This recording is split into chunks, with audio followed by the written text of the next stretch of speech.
Hello, YouTube family. Hope you guys are doing well. This is Sean and Jamie together, coming to you from Laurel Ranch. And what's today, baby? It is chicken processing day. Yes, that's right. So Yay. we have, normally we do this twice a year.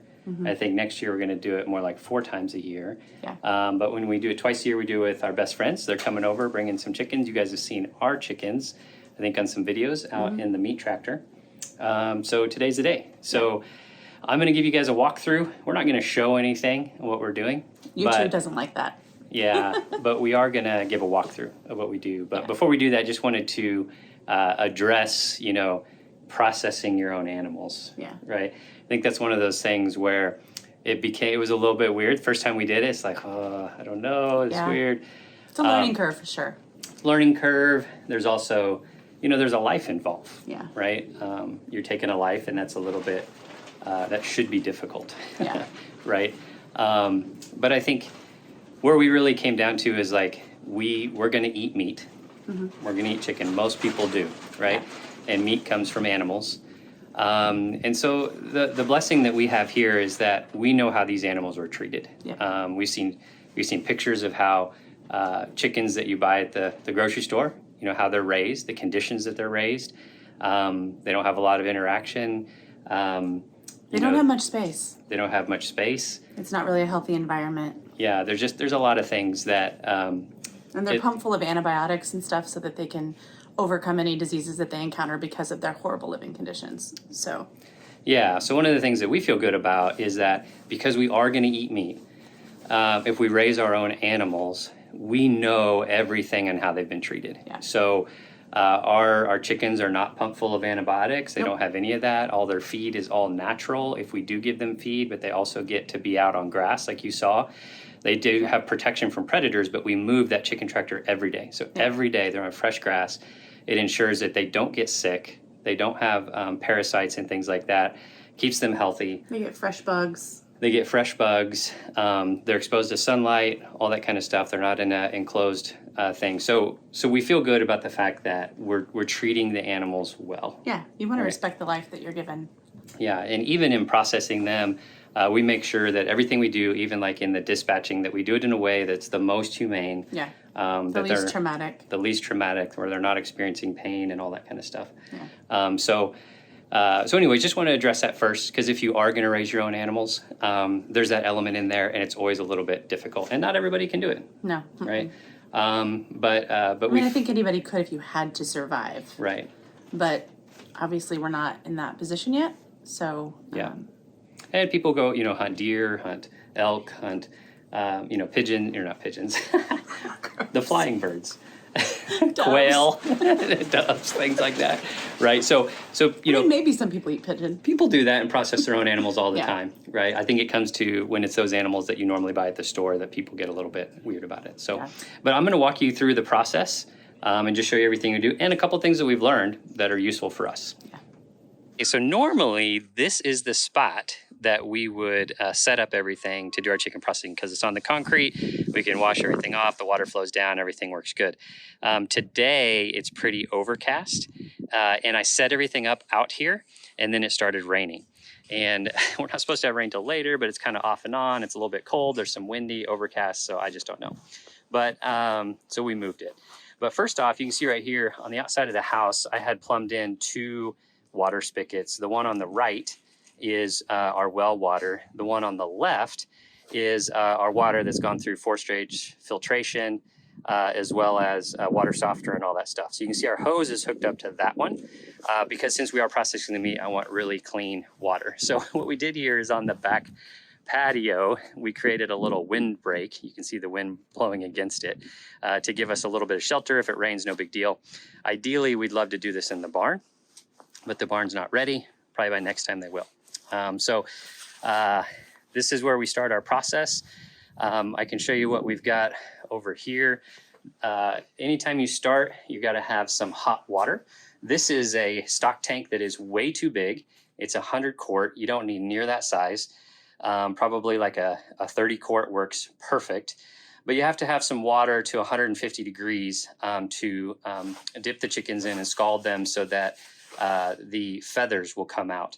And you don't want it over that. You don't want it too hot because then it'll start cooking the meat, and you don't want it too cold because then the feathers won't come out.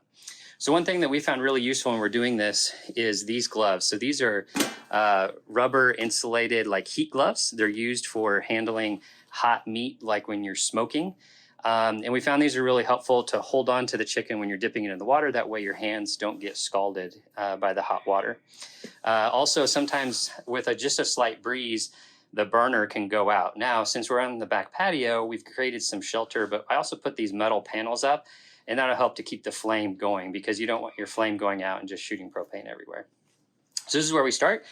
Then the chickens will come over here to a plucker. We plucked by hand once. That was horrible. I do not recommend it.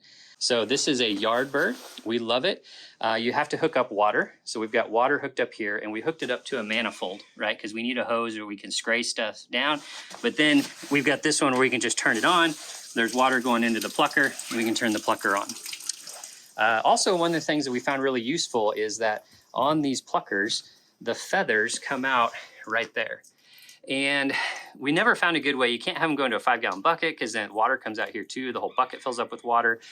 And then I realized I had this basket, which is from that enormously large stock pot. And normally you'd use this to do like boils, things like that. This actually works perfect. The holes are big enough that the water can come out. They don't get plugged by the feathers. We went through many iterations, taking 5-gallon buckets, drilling holes in them, using all kinds of different things. And we found out this is best. It collects all the feathers, but it lets the water drain. So that's a huge help.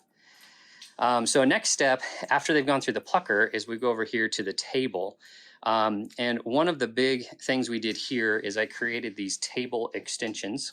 So actually just pieces of PVC we put over the legs. And what that did was it raised the height of the table. So you can see normally this is the height of the table. This one's a lot higher. And that's because when you're working with the chicken to get it ready, do all the final processing, if you've got a table like this, you're bending over, and after about 10 chickens, your back hurts. And after 60, you can't walk for 3 days. So this allows you to stand upright and use the table really well. So all these tables and surfaces I have cleaned already. We just use Clorox water. We always keep back here a bucket of Clorox water and some towels and stuff, just in case, because if there is anything, the chickens have had their feed withheld already for a little bit, about 24 hours. But if they happen to have anything in them still, if we get poop on the table or something, we want to clean it and we want to sanitize it. So we want everything really clean. Same thing with our knives. We've already sanitized those. I found out of the knives that we use, the best knife is one like this. I can pretty much do everything with the chicken with a knife like this. So we've got two, that one and this one. This is just a steak knife, but they both are about the same. But having that little narrower blade, I think really helps. And having a little bit of length to it really helps. This is great for deer, doesn't do a lot for chicken. So these are my favorite. This is what I really use. And I don't know the brand of, I think I just got it at, Academy Sports or something like that. So, but along with knives, it's really important to have your knife sharp. So we always keep a knife sharpener right here. So I've sharpened all the knives, but we keep it there so that as things go on, if they start to get a little dull, we've got them ready. Also, I forgot on the table with the water, we've got a thermometer so we can keep our temperature correct, and then a lighter in case the flame does go out for some reason. So that's helpful. So the other thing that we have is water. You're going to use a lot of water. So we have a hose right here where we can get to it. And that's for when you're cleaning the chicken. You want to get it really clean. You're going to get some guts around. You want to get that stuff sprayed off. We do keep a bucket up here. This is for any of the animal parts we want to keep. So sometimes like the kidneys, the heart, the liver, things like that, we'll keep those. And the dogs love them. We'll put it in dog food that we make for them. Some of the other animals like them as well. So we like to keep those and waste as little as possible. And then we do have a bucket down there, which is where we'll put the intestines and everything. And I had been throwing the intestines away. That didn't work very well. The trash guys didn't like it. So now we're just going to burn those. But then having a trash can handy, you're always going to have some trash of some sort that you want that there so that you can throw that away. So Last thing is a cooler. So we'll have a cooler full of ice. So as soon as we come to this step and we get the bird all processed, when it comes off this table, it's going to look like just like you buy it at the store. All the insides are cleaned out. It's going to look like a chicken that's ready to be packaged. And we're going to put it in a cooler, and we usually let ours sit in the cooler for at least a day before we package them. That just lets some of the rigor mortis settle out and things like that. So we want to keep them cool. So we've got that cooler, the inside's all cleaned out. I know the outside looks a little dirty, but the inside we cleaned out, sanitized. It's ready as well. One other thing today, since it is a little bit cold, we always keep gloves on hand. So you can see here we've got different rubber gloves and things. And some people like to use gloves, some people don't. On a cold day like today, one thing that we found that's really helpful, and this was our bee mentor actually showed us this, but these cheap cotton gloves, put those on and then put one of these nitrile gloves over the top of it on your hand. And actually, when you do that with bees and handling bees, you have a lot more dexterity. I've never gotten stung doing it. It's a lot better than those big heavy gloves. But for a day like today too, where you need to keep your hands dry, because if they're cold, they're going to get really wet, and you're dealing with a lot of water, this is going to be a great method to keep our hands our hands warm and dry at the same time. So that's something that we'll be using today as well. Also in here in the contents, just, extra Clorox, paper towels, just other things that we might need as we go through the process. Okay, so that's about it for the process that we're going to go through. So we're going to get started here in a little bit when our friends show up. So we'll take the truck with a dog kennel in the back, and we'll drive out to the field where the chickens are at. We'll load them up in there, and then we'll bring them over here, and we'll get started. But if you guys have any questions, if you guys have any ideas, things that you've come up with, I tell you, these little extensions on the table to bring that table height higher, game changer. That really was a huge deal. And I think I saw that, a friend or something told me about that, and it's been fantastic. We used to put cinder blocks under there, and then that was a pain in the butt. Just anything to get that table higher. So just putting PVC under there was a big game changer for us.